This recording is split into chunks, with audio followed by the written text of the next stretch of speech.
मंजू के मार रीते कम खिवा दो।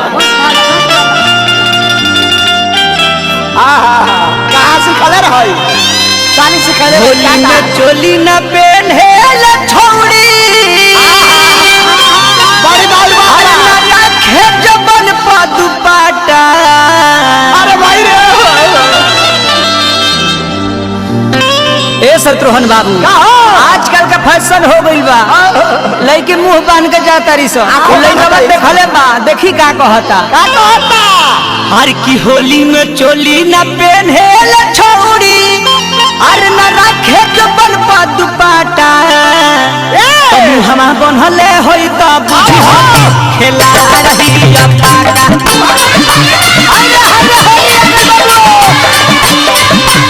हवा बनले होई त बुझी के खेला रही पाका।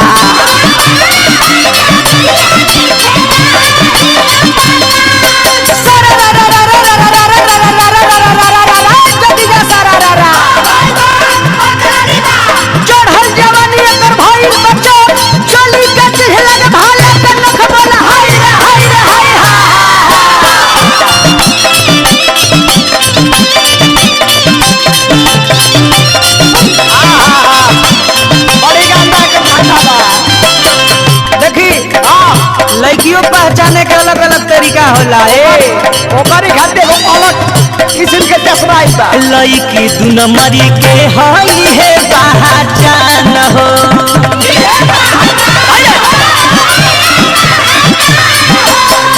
छोटे उम्र में खैले होई ढेर सामान हो।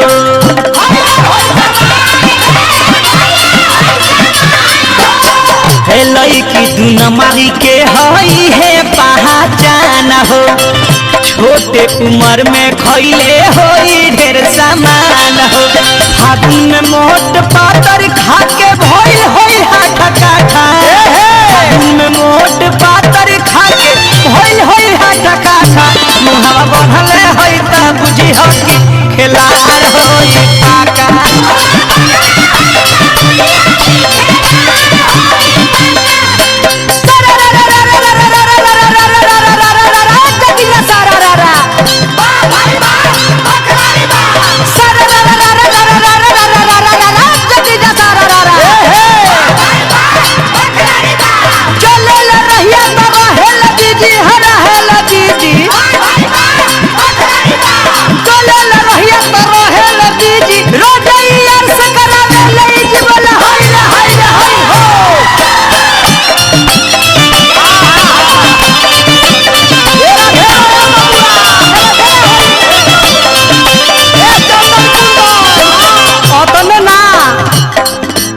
कबो रेस्टोरेंट में जाती है कबो पार्क में जाती है कबो स्टेशनों पर मिलती है 11 गो भराई रही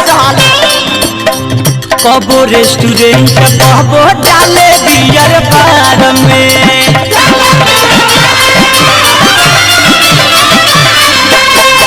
लाखों दीवाना बाड़े शहर या बाजार में।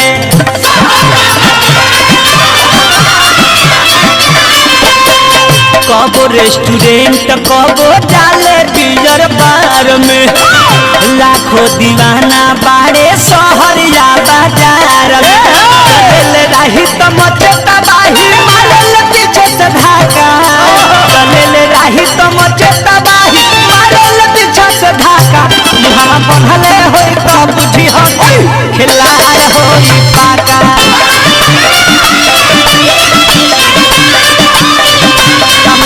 बनले होई तो बुझी हो कि खेलार होई पाका।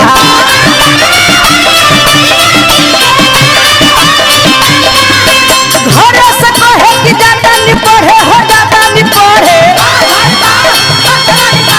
घर से कहे कि जाता नहीं पढ़े जाके पलटाई कलम पर चढ़ल हाय रे हाय रे हाय हा।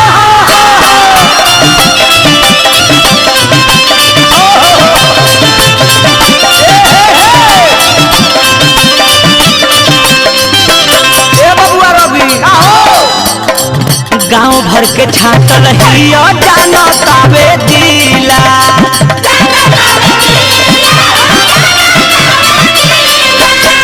ससुरा के चीज कैला सा नैहरे में ढीला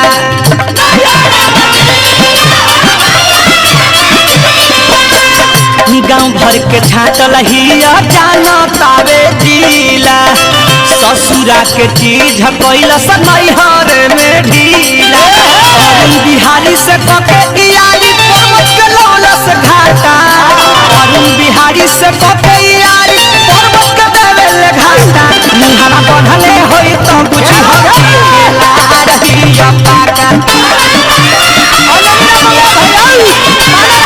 मुहारा बढ़ले होई तो कुछ खेला रहिया पाका